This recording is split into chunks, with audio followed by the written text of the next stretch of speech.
Hey there, this is Paul Scheel, owner of High Electric. I want to thank our friends and loyal customers and introduce High Electric to those looking for a new electrician.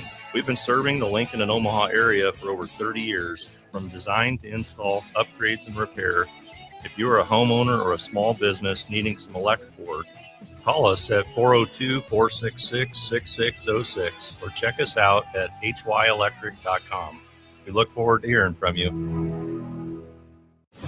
You're counting on your team to win, so why not prove it?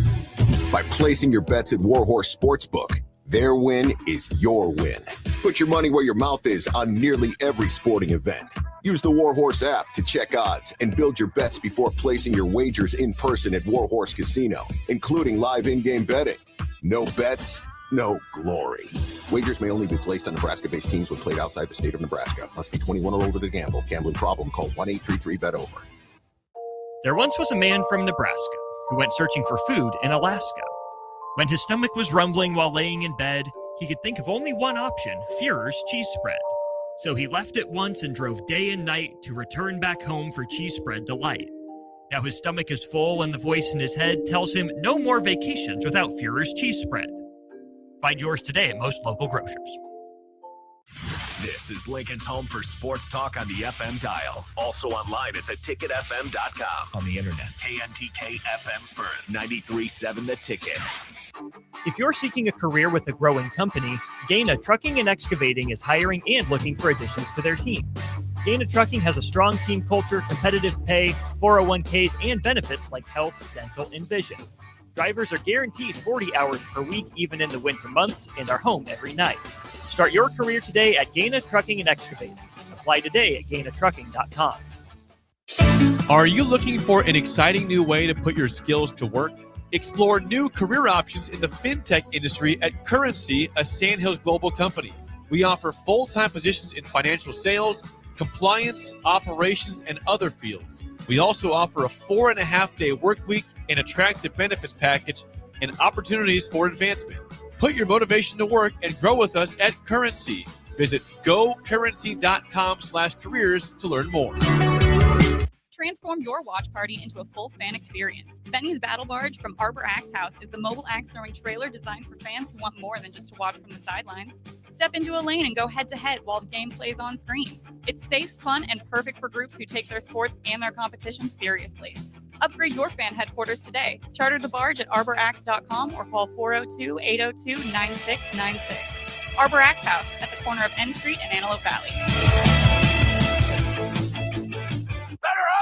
The crack of the bat, sizzling concessions. Yeah, that's the sound of summer at Haymarket Park.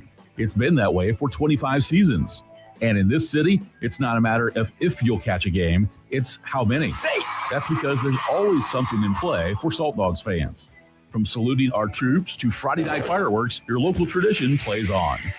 Let's show summer how Lincoln celebrates 25 seasons. Get your tickets at saltdogs.com.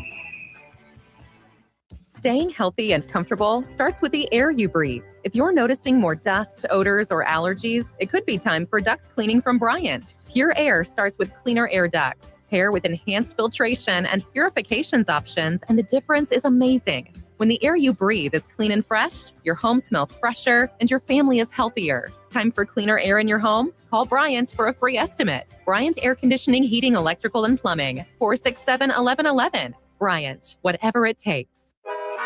Live from the heart of Lincoln, America, welcome to Ticket Weeknights on 93.7 The Ticket and theticketfm.com.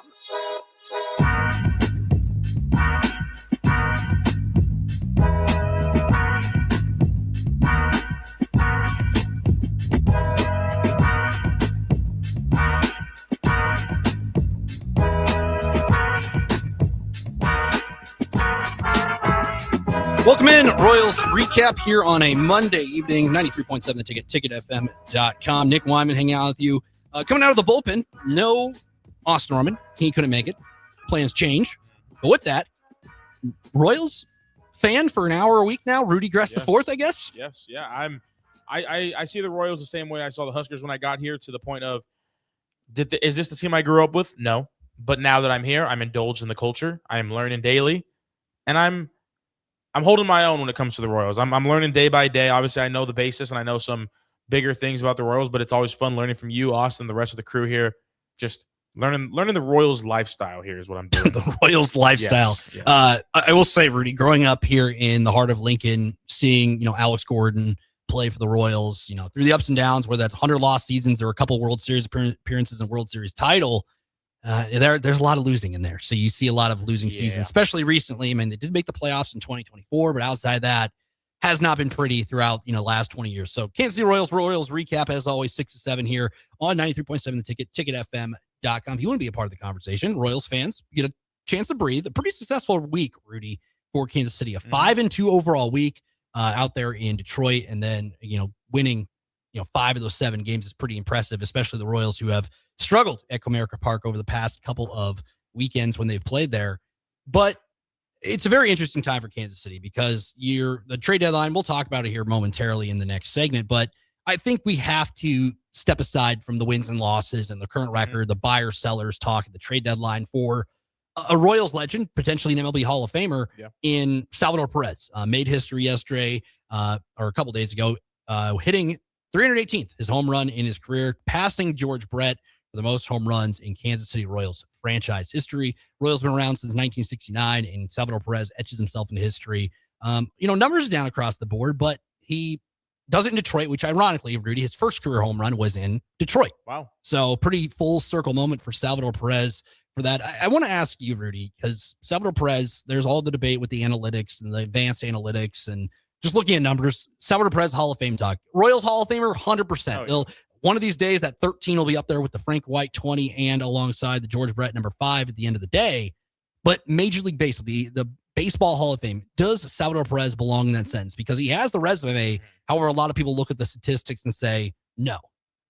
I think when it comes to the MLB Hall of Fame, it's always interesting because there's some guys where there's some years where, they should be in there. Some years there's guys that make it that not shouldn't, but it's always interesting whenever some of these voters put their minds together and we get to some results that we get to. But I think just in terms of how analytical the game is getting recently with WAR being a huge stat over across the board. I mean, the WAR is truly what's going to define the National League MVP this year, like at the end of the season, which is fine. Okay, great.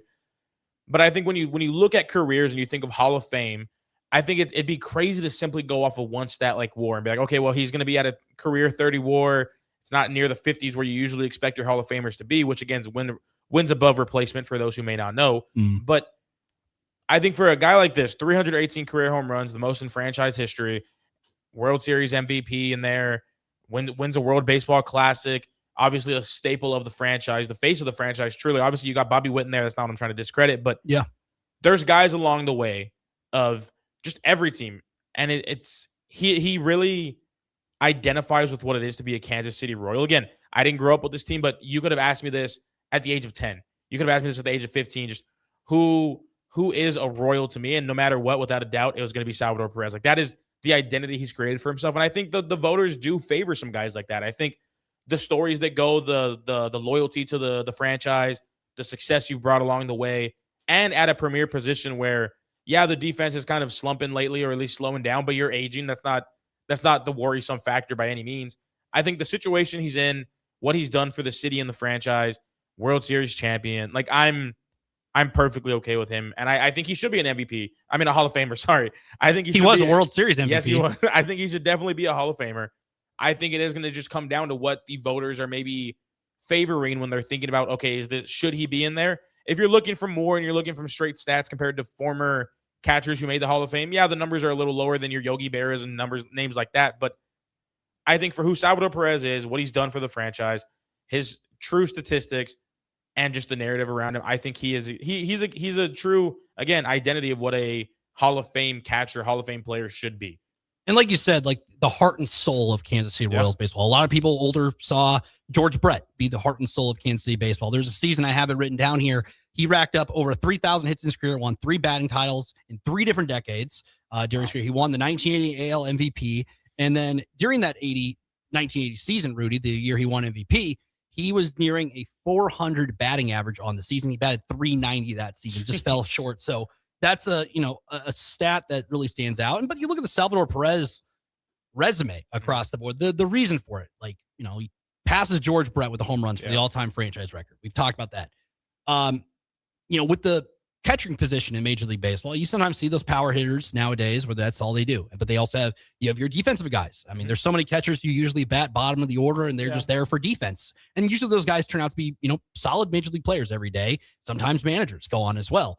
But looking at Salvador Perez, the resume, 9-time All-Star, 5-time Gold Glove winner, and a 5-time Silver Slugger winner.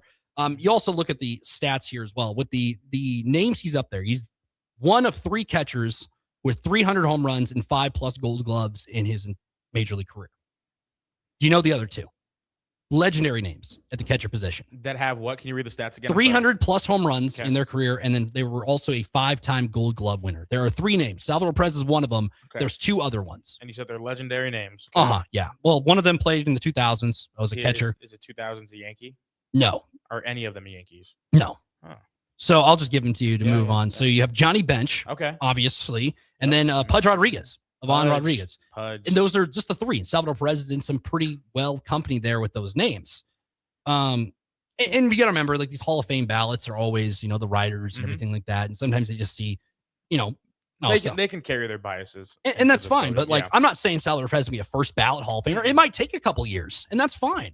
But at the end of the day, I think he is a Hall of Famer, and you look at what he's done for Kansas City as a whole. Reminder, when he came up to the major leagues, he debuted at St. Petersburg and Tampa Bay as this catcher. Now, we'll see what he's got. We'll see if he can play every day. Royals had a plethora of catchers before. Miguel Olivo, Brian Pena, a couple other names down the line. John Buck before that as well. And you bring in Salvador Perez. Is this guy the staple for the franchise? And look what he's done throughout his long tenured career. Through the ups and downs. When he came up, was it all rainbows and sunshine for the Kansas City Royals? No, they were losing a lot of games. 2014, they make it to a World Series, and a lot of Royals fans can sit there rooting and said, man, if maybe that was the one time you get to see the Kansas City Royals in a World Series, and they lose it in Game 7 because Madison Bumgarner owned them here in that entire series. Well, redeem team, whatever you want to call it, in 2015, they win it. Salvador Perez, guess what? He was the World Series MVP that year. And it was a huge part of it, whether that was, behind the backstop or at the plate. Remind you, he didn't catch the final out that year. That was Drew Butera, which brings you talk about the World Baseball Classic and how that's grown. Salvador Perez caught the final out of the World Baseball Classic or something he didn't get to do 10 plus years ago. And you look at the resume, like I mentioned, Johnny Bench, Pudge Rodriguez, and him in the same sentence. Not many catchers can say that they're in that same sentence with those guys. And Salvador Perez is in there. So I think that gives the benefit of the doubt for a guy who's a Hall of Famer. Yes, he didn't play on playoff teams consistently throughout his entire MLB career, but what he did in that body of work, whether that is the Roberto Clemente Award, the Gold Gloves, the Silver Sluggers, the World Series MVP, and everything else, he has the resume to get it done. Yeah, and I was looking up some stats here too in favor of the Hall of Fame, because obviously we're going to see Bill just kind of going through it here, but he's one of 8 primary catchers in MLB history to reach both 300 home runs and 1,000 career RBIs. All the other 8 are Hall of Famers. Obviously, there's some big names in there. You got Pudge in there. You got Gary Carter. You got Ted Simmons. You got Yogi Berra, Carlton Fisk, Mike Piazza, and Johnny Bench, now including Salvador Perez. And again, for them to all be Hall of Famers, like, these are going to be things that do have to get looked at. Like, okay, there's only 8 guys at that position who have ever done this. The other 7 are Hall of Famers. Not that alone should get him in there or be the driving case, but you have to start comparing him to other catchers who made the Hall of Fame. I think that's going to be your best way to do it. And yeah, he might not be first ballot, so hopefully he is able to somehow find a way in there. Because like that, we've seen years in past where all it takes is a couple more voters the next year and then it happens. So, I mean, however it does happen, whatever the case may be, I think he's rightfully deserved to be in there. But again, it's going to come down to the voters. We always know that there's some names that, like I said, should be in there that don't, and vice versa. So it'll be exciting, but we still got more baseball to play for him for sure. So, I mean, the resume is going to keep going. And with that, you talk about those 3 names I mentioned, Pudge Rodriguez, Johnny Bench, and Salvador Perez. All of them at least has one World Series ring. I know ring culture is not as big in baseball than it is. Matters, It matters. And you have that. You have a World Series MVP. You can't take that away from him. Huge part of what Kansas City. I remember 2014, the first playoff game in forever for the Kansas City Royals. Guess who had the game-winning hit against Oakland, the Oakland A's in that wild card game, that wild game, down the third base line, Salvador Perez. Right by my goat down at third base. It's fine. Yeah. It was before his time there with the with the Blue Jays, but he was able to just capture what everything in Kansas City Royals. And I don't know if you saw what after he hit that home run, after the Royals won that game against Detroit on Saturday, post-game interview down the field with Joe Goldberg, one of the Royals broadcasters. the entire team came out there behind Salvador Perez to, give him the Salvi splash and everything. And, with Salvador Perez on the Royals roster, seeing him there since it's come up through the minor leagues, since the World Series, since the injuries. We talked about kind of the injuries too, Rudy. This guy missed an entire season in there with a pretty serious injury where they ended up having to play guys like Maurice Valoria or Martin Maldonado at catcher. Martin Maldonado got traded that rest of that season for Mike Montgomery, funny enough. But this is a guy who missed an entire season. 2020 happens. They play a 60-game sprint. A couple years later, he was up there with home runs in the entire league pretty much. And he ends up making that home run derby, represents Kansas City in there. Just a whole lot of different things for him. And I'll pose this. 21, right? Yes. And that's after it's 2 years removed from missing an entire season with injury and then a shortened season and then that season. And I posed the question of Salvador Perez, is he a top 3 Royal all time? That's including pitchers. That is including position players. I'll let you answer this, Rudy, because there are so many names in Royals history. Yes, they've been around since 69. They've been to World Series. They've had so many really interesting players. I wrote down a handful of names that are worth mentioning. Not all of them are in your top 3, but there's a lot of names down memory lane to look at the positional players and pitchers as well. But looking at the big picture, Rudy, would Salvador Perez be a top 3 Royal all time in your book? I'm going to say... I'm not saying number 1. I'm saying No. three. Yeah. I'm just thinking here.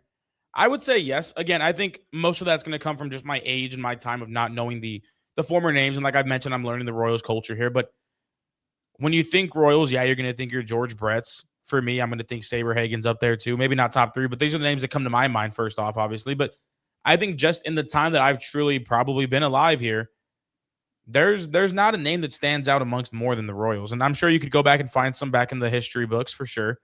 But I think just from what I've seen, from what I know, from what the Royals have been in my lifetime, I think you got to have him up there. Where would you have him? Obviously, you're more of a in the Royals' names, and you know a lot more guys at the top of your head. What is he in your top 3? I think number 1, undoubtedly, and we have a couple texters in here saying George Brett. Yes, I'm not taking anything away. Yeah. George Brett is the guy, the epitome of the Kansas City Royals. He's the standard for the gold standard for Kansas City Royals baseball. Like I mentioned before the show, 1980 AL MVP, nearly hit 400. I mean, nowadays there's only a handful of guys hitting around that 300 threshold potentially. So he's the standard. He is the guy. But you got to remember, a lot of people growing up didn't see George Brett potentially. Like you or me, didn't see George Brett play. I've seen the Pine Tar incident. I've seen that clip a bajillion times, him running out of the dugout there against the Yankees, but also seeing the highlights of, 85 and et cetera. Salvador Perez has to be, if you put him 2 or 3, I'm not going to complain. I think he's 2 or 3. I think the other name you have to throw in there is a pitcher, and we talked about the standard. Brett Saberhagen is the standard for pitching for the Kansas City Royals. He's the defining ace of the franchise for Kansas City. I'll read you off a couple numbers to them. He won the AL Cy Young Award in 85 and again in 89. These numbers are 20-6 record. I know record usually nowadays is not really a huge thing goes for it, but back then, guys were throwing longer, guys were throwing more games, etc. He had a 2.87 ERA that year to win the 1985 Cy Young. Wow. Okay. 4 years later, he had an even better season, Rudy. 23-6. That's 3 more wins, same 6 losses, a 2.16 ERA over that entire plethora of his season. He was also the 85 World Series MVP. With that, he also threw 2 shutouts, or 2 complete games, in that World Series, one of them being Game 7 in a shutout to win the 85 World Series. So if you want to put Brett Saberhagen number 2 and Salvador Perez 3, I'm not going to complain because that resume itself, pitching for that long as well. Yeah, especially like that. Like, I think we oftentimes now we look at how good the pitchers are now, and Paul Skeens is doing this. Guys were just velo and stuff, but like back then to still be able to do it, like at that level, and especially a 4-year gap from his Cy Young he had before, 85 to 89. To obviously just keep getting better with time in a sense, or at least have the 4-year jump like that to where you drop your ERA with more games played. Like I think that is just insane in itself. And then of course the heroics throwing a Game 7 complete game shutout, like. Wow. Yeah, no, I didn't know the deeper stats like that. I've known that his name is an elite company for sure. Brett Saberhagen, that is, but I like that top 3. So 3576 on the Starter Haven Jewelers text line says Bo Jackson. Bo Jackson played for him 86 to 90, hit over 100 home runs, was an all-star, is a Royals Hall of Famer, was inducted a couple years ago in 2024, Derek Kauffman Stadium in Kansas City. I think he's an honorable mention because, he didn't, I think as an icon of sports playing, playing. The name, Yes, but I think just Royals baseball, I don't think so, just because it's a very short timeline. He did a lot in that timeline, but I think there's another pedestal, especially with the George Bretts, the Saberhagens, and the Salvador Perez of the world. I think it's a good shout, but I think there's obviously a couple more. I'd even throw in guys like Amos Otis. He was a dynamic 5-time All-Star for the Royals, 3-time Gold Glove winner. He was in the 1970s Royals teams, anchored them. He was kind of the first Royal to really break out of his shell during their first inception as a franchise there in Kansas City. Willie Wilson, one of the fastest players in Kansas City Royals history, is an outfielder as well, batting title in 82. Alex Gordon, I'm not saying these are just good shouts. Alex Gordon redefined himself, was a third baseman, didn't work out, ended up making his way in the outfield, and guess what? He's a platinum glover at the end of the day. Worked pretty well. I'd say these guys are another two. Frank White is another one you could probably have. We did a top 5. I'd potentially put him in there, what he's able to do, just a defensive mastermind, everything like that. And then the pitchers. Pitchers is very interesting. Kevin Napier. He was in the 1990s. They called him Ape Rudy.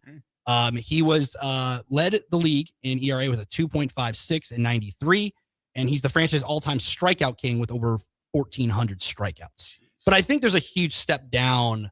Not saying these guys have a huge step down, but I think from your George Bretts, your Saberhagens, and your Salvador Perez. You got to remember also, George Brett and Salvador Perez spent a long time with those franchises. Yeah. I think when you have that long kind of tenure, that goes into factor in these talks for your teams where they are all time. Yeah, I agree. I think also, too, just in the grand schemes of thinking about things, like Saberhagen's a name that's always going to be just remembered in history. Then you also got to think about, like, George Brett's a top, arguably 5 third basemen of all time. Like, he's up there. He's interchangeable for sure. Like, these are names that would deserve to be at the top. And I think that having names that are so big, so historic, so widely respected around the league, that drop off from maybe your best George Brett to whoever the next person may be outside of that top 3, top 5, like, you're going to have the drop off there. I think it's just pretty normal in all of just every franchise. Not every player you're going to have is going to be top 5 of all time. But yeah, I mean, the pitching is always an interesting one for me for the Royals, because you've had some good offensive players. I mean, even guys that maybe don't jump off the page as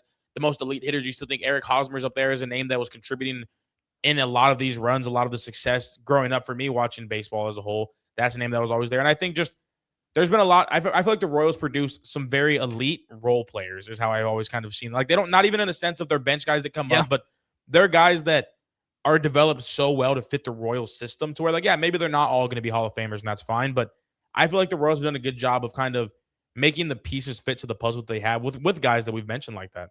I go down a couple more pitchers. I'll shout out Dan Quisenberry and Jeff Montgomery. You know, they were back in the bullpens for Kansas City going a long time. Montgomery, he has the most saves in franchise history at 304 right now. Paul Splittor for the left-handed pitcher. Zach Greinke, his short tenure there, which for him, I find him an interesting story, Rudy, because his dominant season in 2009, he won the Cy Young that year, 2.16 ERA, 16-8 record on a last-place Royals team. He was every 4 days, 5 days, he was the guy to watch on the mound, despite being traded. And I think it was ironic with his career where he ended up his time in Kansas City on, later down the road, 10 years down the road, playing for the Royals to kind of cap off his Major League Baseball career.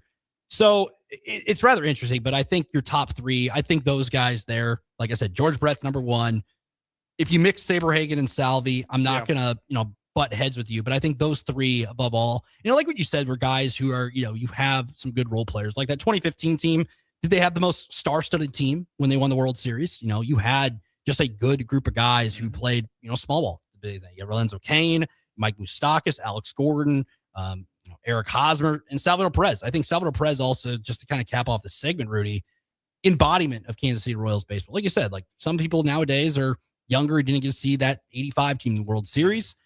Like you said, you're an outside looking in here and you hear the Kansas City Royals, first thing that pops in mind, Salvador Perez. Just whether that's the plate or whether that's defense. And I think he belongs to the echelon, whether that is, he takes a couple years to get into the Hall of Fame, or if he's in the Royals Hall of Fame before then. But at some point, you got to think, like we mentioned all those names, Pud Rodriguez, Johnny Bench, etc.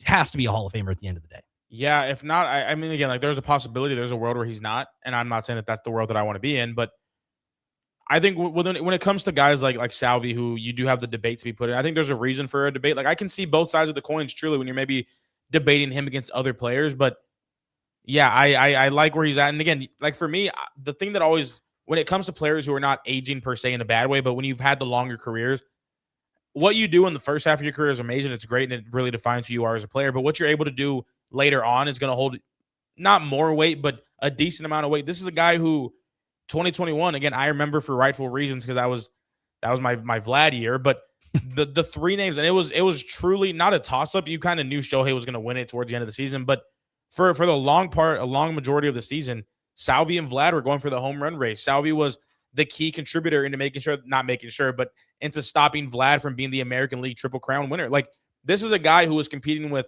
arguably the best hitter in the league at that point in Vlad, and arguably one of the greatest players we're ever going to see. He was holding his own. He was an MVP finalist for rightful reasons. And I think when you look at that, obviously 2021 shouldn't be the only year that, he did that in 21, get in the Hall of Fame. But this is a guy who has been producing, contributing. Obviously now we're getting to the older ages. Things are going to slow down. Yeah. But what he's been able to do, just not in bursts, he's able to do it over a longer period of just time of great years. Yeah, you're going to have some down years, but you're back to good years.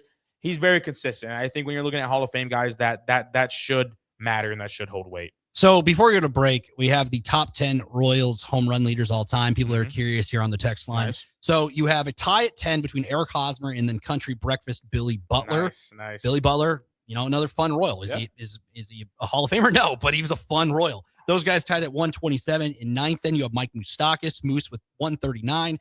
John Mayberry at 143 in eighth. Seventh is Frank White with 160. Sixth is Hal McRae with 169. Fifth is Alex Gordon at 190. Amos Otis at fourth with 193. Top three, then you have Mike Sweeney, 197. George Brett, 317. And number one, Salvador Perez right now at 318. And with those top three guys, captains of the team, long tenured careers with the Kansas City Royals. And I think with Salvador Perez, he's up in that upper echelon of Kansas City Royals in history. So on the other side, after this break here on the Royals recap, once again, Rudy Gress IV chiming in out of the bullpen here for Austin Oerman as he is making his way to good old Chicago for Big Ten Media Days. Trade deadline's coming up. The Royals more than likely are going to be sellers at the deadline. Who are some names on the Kansas City Royals roster? We'll talk about more of that on the other side. Rudy Gress IV, Nick Whyman, Royals recap 93.7 The Ticket. If you're seeking a career with a growing company, Gaina Trucking and Excavating is hiring and looking for additions to their team. Gaina Trucking has a strong team culture, competitive pay, 401ks, and benefits like health, dental, and vision. Drivers are guaranteed 40 hours per week, even in the winter months, and are home every night. Start your career today at Gaina Trucking and Excavating. Apply today at GainaTrucking.com. Your sprinklers are watering the street or flooding your backyard. If you're on a list that doesn't exist, it's time for Judson Irrigation. At Judson Irrigation, Lee or Lacey or Judson will make an appointment. You pick the time and they'll be there to fix your sprinkler system. Now that's service, a dying art these days. Keep summer green. Call Judson Irrigation 402-420-6277 or judsonirrigation.com. Imagine starting your day with a computer glitch that leaves you feeling stuck, frustrated, and unable to get your work done. You have 1,000,001 things to get done today, and waiting for the tech issue to solve itself isn't one of them. It's time to let Hamilton handle the tech so you don't have to. We help businesses across the state spend more time on what they do best and less time frustrated with office technology. As the official business IT partner of the Huskers, we're focused on providing custom solutions that set you up for success now and in the future. Connect with us today at hamiltonisbusiness.com. Lincoln's go-to for fun isn't new. It's a place that's been a staple of the city for years and is only getting better. Matson's Bowling and Billiards always has open bowling available with no long lines, unlike other centers. They have live music almost every weekend and great food at EJ's Bar and Lounge, with seating for 150 people. They have popular meals like the EJ Burger, pizza for the whole family, and famous EJ's Wings. Contact Sarah to book a party for friends, coworkers, or family at Matson's Bowling and Billiards, just south of 48th and Holdridge. When something breaks, you want someone you can trust to fix it right.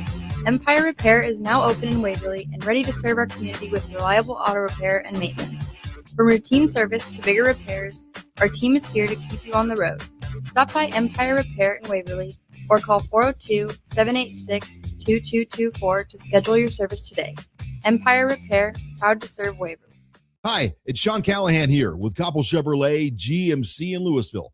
Koppel is proud to be the highest rated GMC dealer in the Omaha and Lincoln areas based on Google reviews. Right now, get 0% financing for 60 months on new Silverado and Sierra 1500 models. But hurry, the 0% financing offer won't last long. Visit us in Louisville or check us out online at koppelcars.com. Heads up, LES customers, July 31st is almost here. And that's when our Fairfield Street customer lobby is closing for good. The good news, we've still got plenty of ways to support you. Find your best options at les.com. Are you looking for an exciting new way to put your skills to work? Explore new career options in the fintech industry at Currency, a Sandhills global company. We offer full-time positions in financial sales, compliance, operations, and other fields. We also offer a 4.5-day work week, an attractive benefits package, and opportunities for advancement. Put your motivation to work and grow with us at Currency.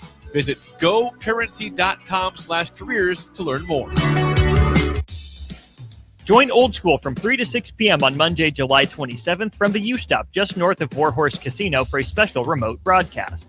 Nebraska football's Luke Lindenmeyer will be there for pictures and autographs from 3 till 4:30, and U-Stop is having the Corvette Club bring their red Corvettes down as well.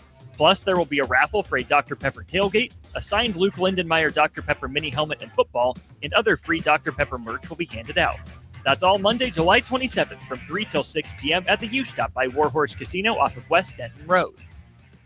Need service on your home air conditioner? No matter what brand you have, just call Bryant, 467-1111. Bryant Air Conditioning, Heating, Electrical, and Plumbing. Hey there, this is Paul Scheel, owner of High Electric. I want to thank our friends and loyal customers and introduce High Electric to those looking for a new electrician. We've been serving the Lincoln and Omaha area for over 30 years, from design to install, upgrades, and repair. If you are a homeowner or a small business needing some electrical work, call us at 402-466-6606 or check us out at hyelectric.com. We look forward to hearing from you. When you were a kid, clubs were cool. Robotics club and space club and stuff like that. But what do adults get? Book clubs, quilting clubs? Nah, forget that. How about margarita clubs and old-fashioned clubs? Get to Upside Bar and Lounge for the best clubs in town. Try all 10 varieties of Upside's margaritas and old-fashions and take home a free souvenir glass. Grab the whole crew and pair it with taco night on Mondays or whiskey Wednesdays. Upside Bar and Lounge at 29th and Pine Lake. College football season is nearly here, and 93.7 The Ticket is on the scene to get things underway. Tune in Tuesday, July 28th to Thursday, July 30th for coverage from Big Ten Football Media Days at the Hilton Chicago as Derek Pearson, Jake Sorensen, Jay Foreman, and Austin Oerman interview coaches, players, and broadcasters from around the Big Ten Conference. 93.7 The Ticket's coverage from Big Ten Media Days is sponsored by Warhorse Casino, Sandhills Global, Gary Michael Clothiers, and Ben Blaker of PRG Berkshire Hathaway Home Services Ambassador Real Estate.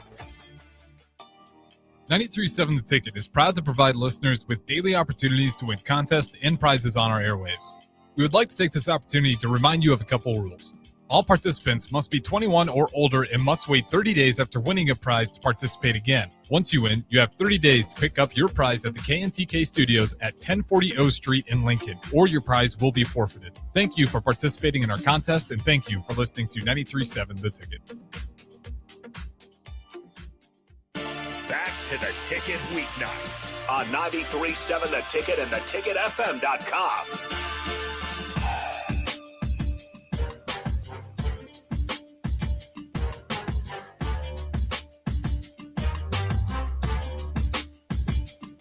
Welcome back. Royals recap. No Austin Oerman, but out of the bullpen, Rudy Crest IV. Nick Whyman holding it down here. 1040 O Street, 93.7 Ticket, ticketfm.com.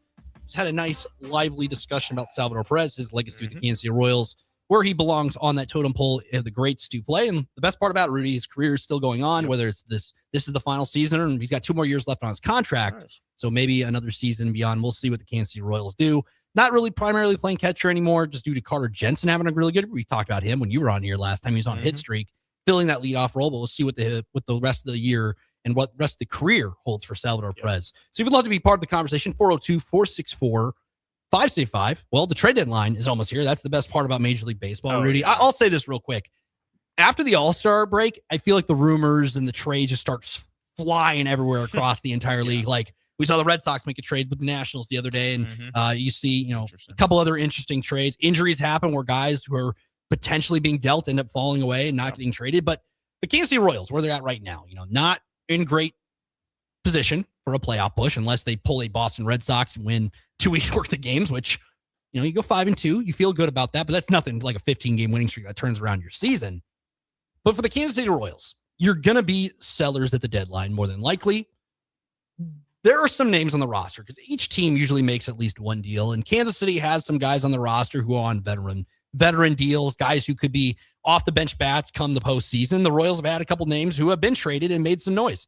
Jorge Soler made some big moves going from the Atlanta Braves that year when they won the World Series MVP, I believe, as well. So big name there. Obviously an everyday player for Kansas City, but the Royals right now have a young team. Bobby Witt Jr. on the shelf right now. They want him out there every day. Jack Cagliano's not going anywhere. They're having him there. In the outfield slots, I think is the most interesting, Rudy, because there's some teams who are looking for veteran outfielders potentially play a role. And we've seen postseason baseball is not like every other sport where you need the superstar to step up. We've seen guys come in and make big hits. Royals won the World Series at year 2015, Rudy, in extra innings. Christian Colon, his one postseason hit came to give them the lead in extra frames. Christian Colon, he didn't end up playing for the Kansas City T-Bones at the time in the Salt Dogs League a couple of years later. So everybody's story is different. For Kansas City, Rudy, they have outfielders like Starling Marte and Lane Thomas, who are veteran players who could end up on rosters. I think with Kansas City, I don't know what their trade value is, but Lane Thomas has made some big hits in postseason history. Helped Cleveland last year win a couple games there in the postseason. Did they make it out of that round? No. But with Kansas City, why should they hold on to some veteran guys and try to get the most out of them coming up here in the trade deadline? In the position players, those are the two guys that catch my eye right off the bat. Yeah, I know we talked about it here that like there's always going to be teams who are looking for, at the very minimum, especially like I know you haven't mentioned it on air, but we mentioned it back in the production room. Like teams like the Yankees, guys who right now aren't playing necessarily bad by any means, but they're banged up. You need some guys to fill in until you get some of your guys back, which is perfectly fine. So I think, yeah, like guys like Lane Thomas that you mentioned, though, that's a bat that could be of value to teams. And I think maybe you could. I think when we think trade deadline, though, like we often get into the ideas of, oh, well, the big deals. It's like, no, there's going to be a lot of like the smaller deals, like you're mentioning, that can be the not the missing piece for a championship, but the missing piece for a winning series. And then you win a series, you get a couple, like you're looking for just pieces of the puzzle. Not everything needs to be the centerpiece. And I think that's a great way to look at the trade deadline, whether the Royals are selling, whether they're buying, whatever the case may be by then. I think Lane Thomas is a good one to bring up. You mentioned some of his stats behind earlier.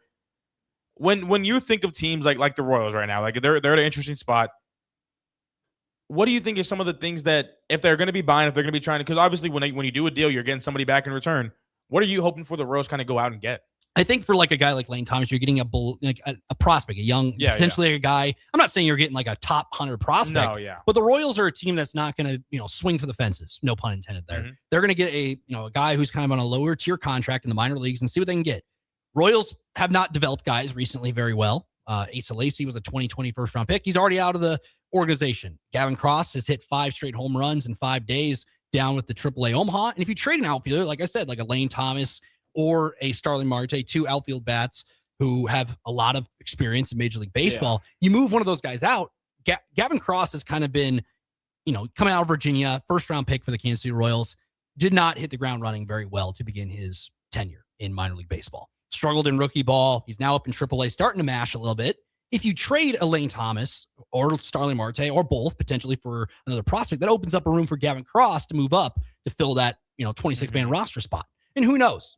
We've seen guys come up and Jack Hagelin got kind of rushed up to the majors. Guys have different stories, and if Gavin Cross gets maybe 30 games started in the last couple months of the season on a team that's obviously not in the playoff chase, who knows? And then you have a full year ahead of you behind. Look at Carter Jensen last year. He came up primarily a catcher, was playing outfield. And now he's back at the catcher position, DHing as well.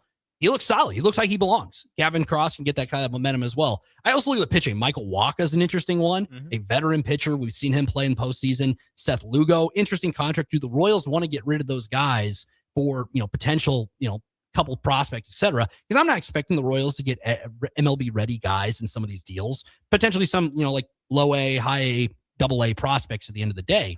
Michael Wacha and Seth Lugo, I'd like to see Kansas City keep around just because you recently kind of got them back on contracts for the next season. And with the Royals pitching, we've talked on this show a lot about the depleted rotation where Chris Bubich and Daniel Lynch are on the injured list right now. And I'd like to have those two guys around for the young guys like Ludner Avila and company are stepping up. So I'm curious what you think about those two guys like Seth Lugo and Michael Wacha, because we've seen teams who need starting pitching, and it goes a long way in the postseason. And Michael Wacha, Cardinals, you saw what he was doing. Seth Lugo was a bullpen guy. Now he's looks like he belongs as a starting pitcher in Major League Baseball. Yeah, I think not that they should be like last resort deals or anything, because obviously that's not how that truly works. Everybody, once you're on the block, once teams get wind that you are trying to move some guys, it's going to come in from everywhere. But I don't want them to just trade away everything that's kind of going good for them right now either. Like, I want them, like, if you're able to move Lane Thomas, if you're able to move Starling Marte, okay, perfect. Those are guys that you can get a decent return on. You're going to get a good return for Waka. That's not a question. But I just don't – I don't want this to be a true – not rebuild or anything, but like just that. We don't need the fire sale. We don't need to get rid of everybody yet. And I think that's – the record might not show what that team's kind of been able to do all year, which is okay. But I don't think getting prospects in return is necessarily going to fix many of the issues. And probably – I mean, I know when the trades come and the prospects come, you're thinking long-term future. But it's always interesting to me because you're trading guys who are established, guys who are helping you win however many games you're able to win on the Royals this year with a lot of these, like at least Michael Wacha, for example. That's a name that you're trusting going out there, rightful reasons. I just can't get behind always trading around your established guys who are helping you if you're not in contention. Like, you're not trading Michael Wacha away and getting in return someone that's going to help you go on a 15-game win streak. You're just not. Yeah. You're going to get a guy who's going to develop, hopefully, is the plan. And if you're not able to do that, it's like, okay, we got rid of him for not necessarily nothing, but it's always the risk you run when you're trading the established guys who are helping you to get to whatever level of success. It's not a huge high level right now, but when you're able to get any type of success out of these guys, help you contribute to any types of wins you're able to get. I'm not always a huge fan of just moving them to move them at the trade deadline. I would probably be more in favor of the Lane Thomas Marte deal for sure. Moving those guys out, getting some younger capital, because those aren't guys that are truly going to make or break the season. You trade away one of your better pitchers in Michael Wacha, you're kind of not giving up, but you're losing those wins that he was going to be able to give you, and in turn making it even a different season at that point. And like you said, you got to build for 2027 beyond, and baseball 2027 has a very big discussion with MLB and MLBPA, and the Royals want to put themselves up for success. And you have veteran guys like Seth Lugo and Michael Wacha to lean on. Michael Wacha has been really good, obviously an all-star. Seth Lugo been a little banged up, but he's been able to eat innings for you, and I think you need that on a team that wants to put stuff together 2027, 2028 and beyond. You need those guys on your staff, especially with a young team in general. Looking at the bullpen, Rudy, Daniel Lynch, been a high leverage reliever, lefty for Kansas City. He's an interesting name because he came up as a starting pitcher. Didn't pan out, but he's had a pretty good role as a reliever. I throw out these two names together. John Schreiber, kind of has a wonky delivery as well. He's been interesting. And then Alex Lang. Alex Lang, ERA, doesn't look pretty on paper, but he is one of many guys to play the closer role for the Kansas City Royals. And he has been up and down his entire major league career. He was at the Detroit Tigers organization before, up and down throughout AAA to major league level. He's an interesting name. I mean, the more arms, the better, especially when you get in the postseason play in those best 3 out of 5 and best 4 out of 7 series.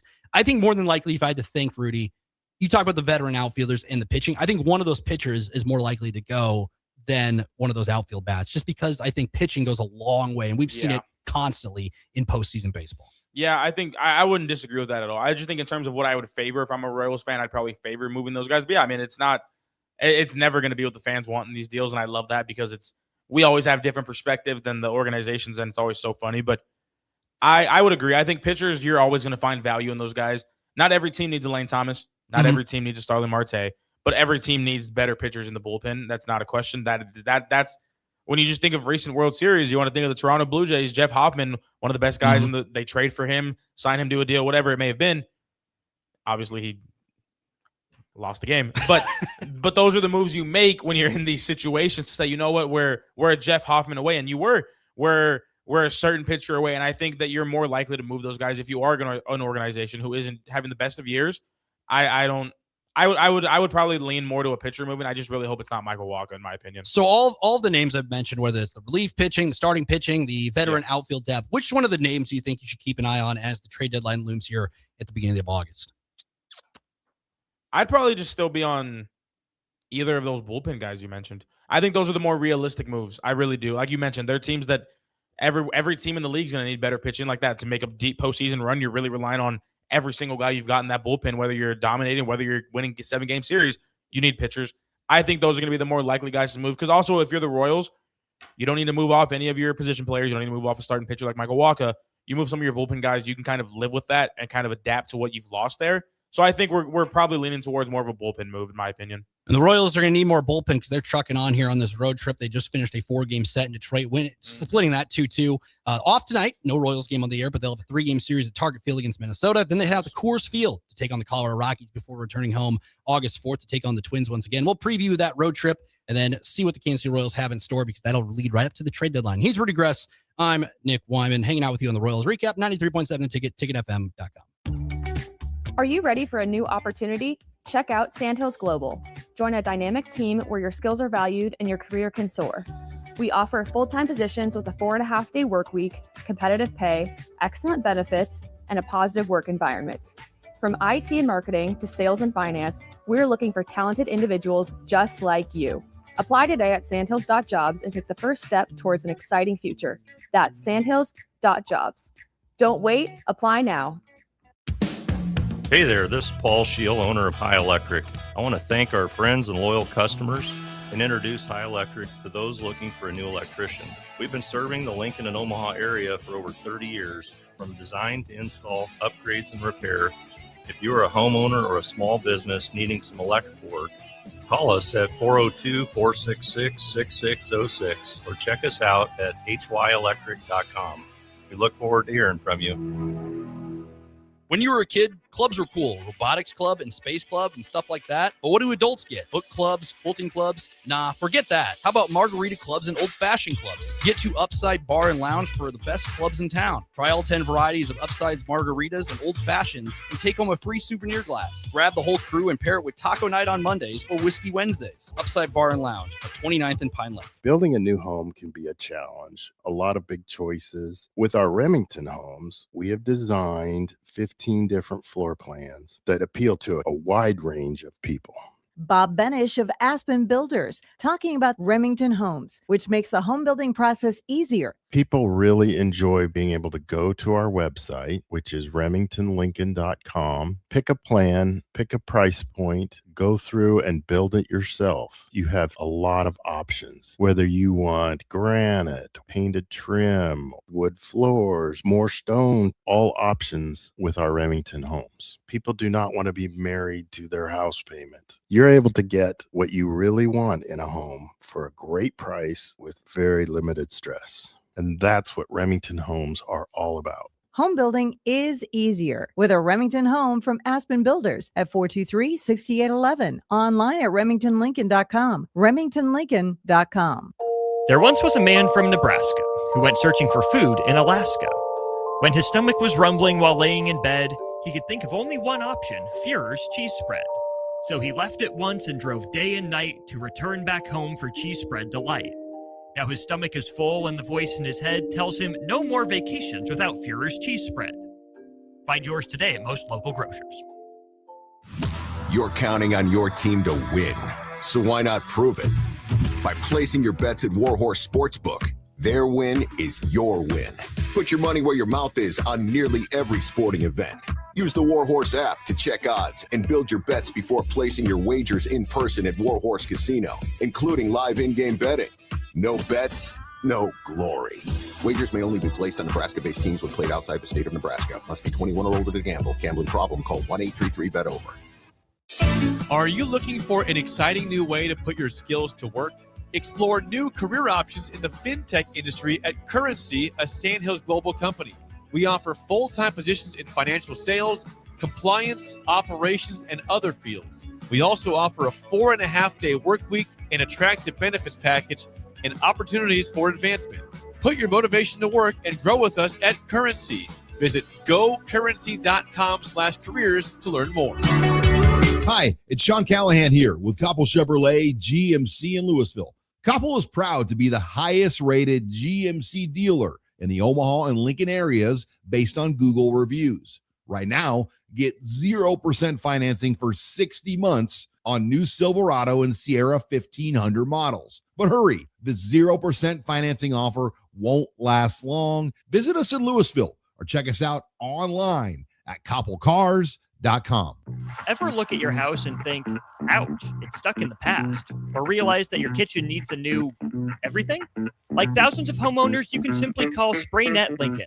Their patented spray system and paint delivers a flawless factory finish. No mess, done in a day, and cost effective. It looks just like new, including your vinyl. And it's all backed by their 15-year no-peel warranty.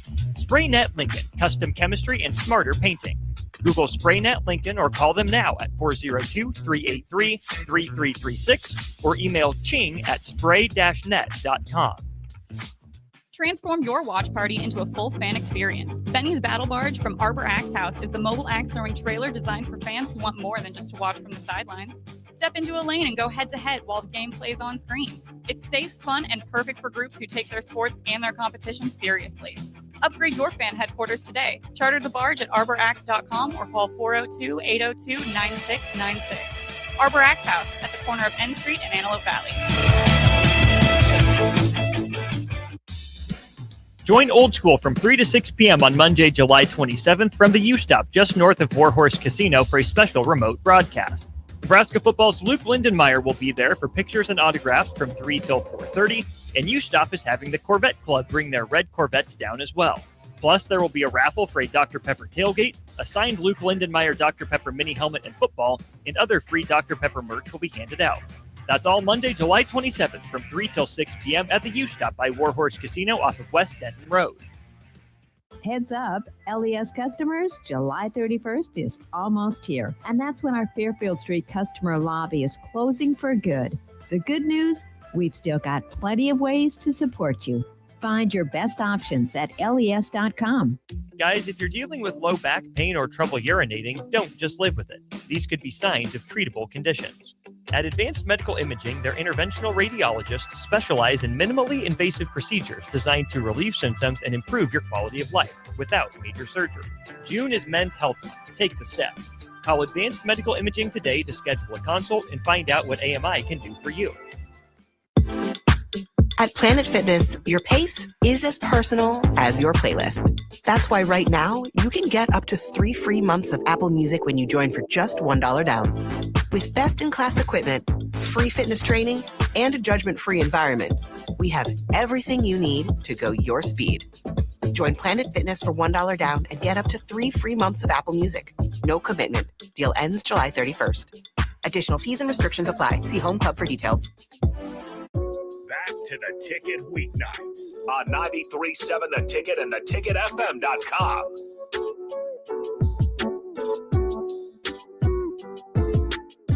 Welcome back. One more segment here on the Royals recap before we turn things over on the mat with Ridge Lovett and Caleb Smith back in studio together. First time in a while, Rudy. They've been out and about doing some cool things. We'll talk more about that in the next hour here on the Ticket Weeknight slate rolling on. But the Kansas City Royals winning 5 of 7 this past week. You know, the schedule's not, it's interesting. Yes, you took 2 of 2 from Detroit. Now you got to play Minnesota, a team that's in kind of that third place limbo in the AL Central. Then you're taking on Colorado, a team that potentially is in kind of the same Royals situation where they might be trading some guys throughout the next couple weeks, which is ironic because they're going to be playing each other over the weekend. For Kansas City right now, in the bottom of the barrel, they're in a moment where who knows what the schedule, who's going to be on the team the next couple weeks, what the roster's going to look like, who's going to come up and fill those spots potentially from AAA Omaha and beyond. But you're playing to win at the end of the day. People don't like to lose. You've talked about it, college. You also talked about it at the professional level. You play to win the game is the quote that they've always said. And Kansas City, I think right now the expectation, Rudy, would be to just not finish in last in that division. The AL Central, it's kind of jokes. It's kind of like the Big Ten West of baseball, where it's kind of whoever's over 500 is going to make it in. You have the White Sox and the Guardians battling it out for first place. Minnesota, kind of that middle ground, and then Detroit and Kansas City holding up the end of the bargain in the division. The rest of the way for Kansas City, am I expecting a playoff push? No. Am I expecting to get out of the cellar in the AL Central? Yes. Do you think that's realistic expectation going into this next part of the year? Because he's still going to, you might have Bobby Witt Jr. back from that injury. He's on the 10-day injured list. Expecting more out of, Jack Caglone, et cetera. Carter Jensen continue doing what he's doing this year. Michael Massey's having a sneaky solid season.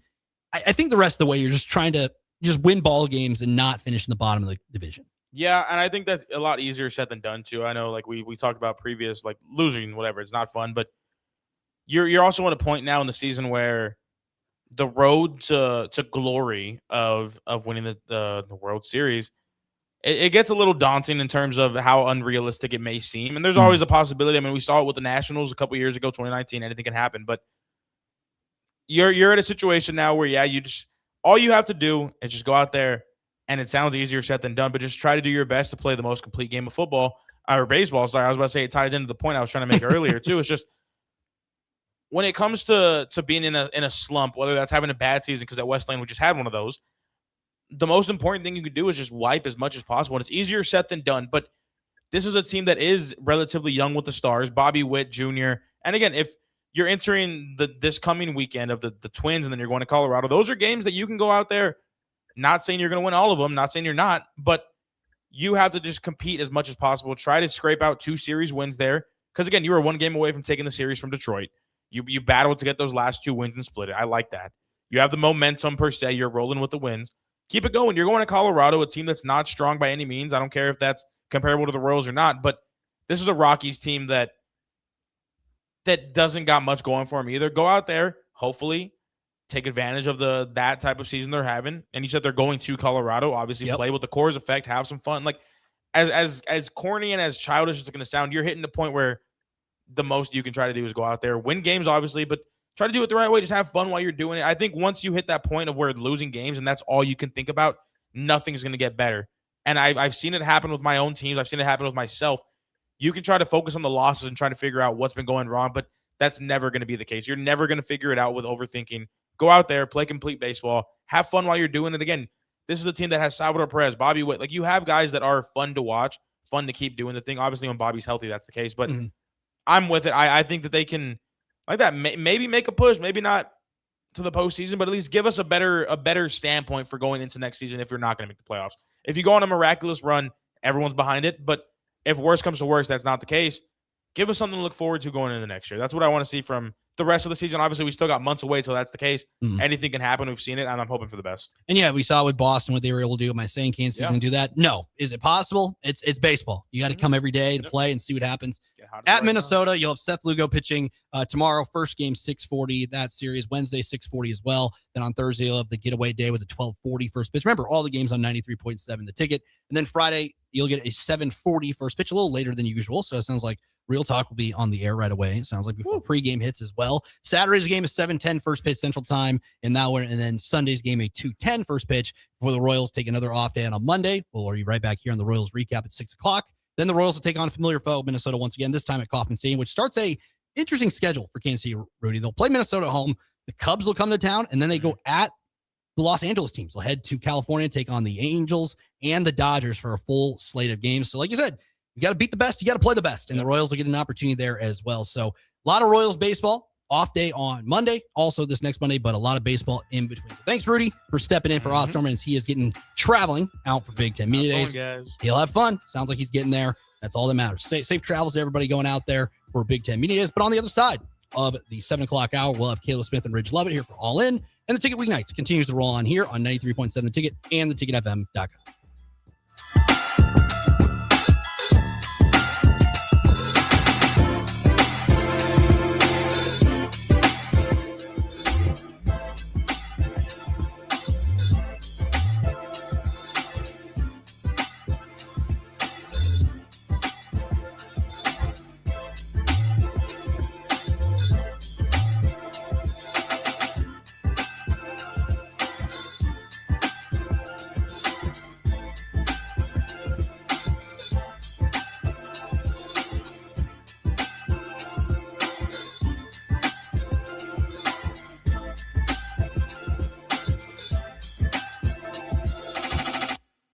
If you're seeking a career with a growing company, Gaina Trucking and Excavating is hiring and looking for additions to their team. Gaina Trucking has a strong team culture, competitive pay, 401ks, and benefits like health, dental, and vision. Drivers are guaranteed 40 hours per week, even in the winter months, and are home every night.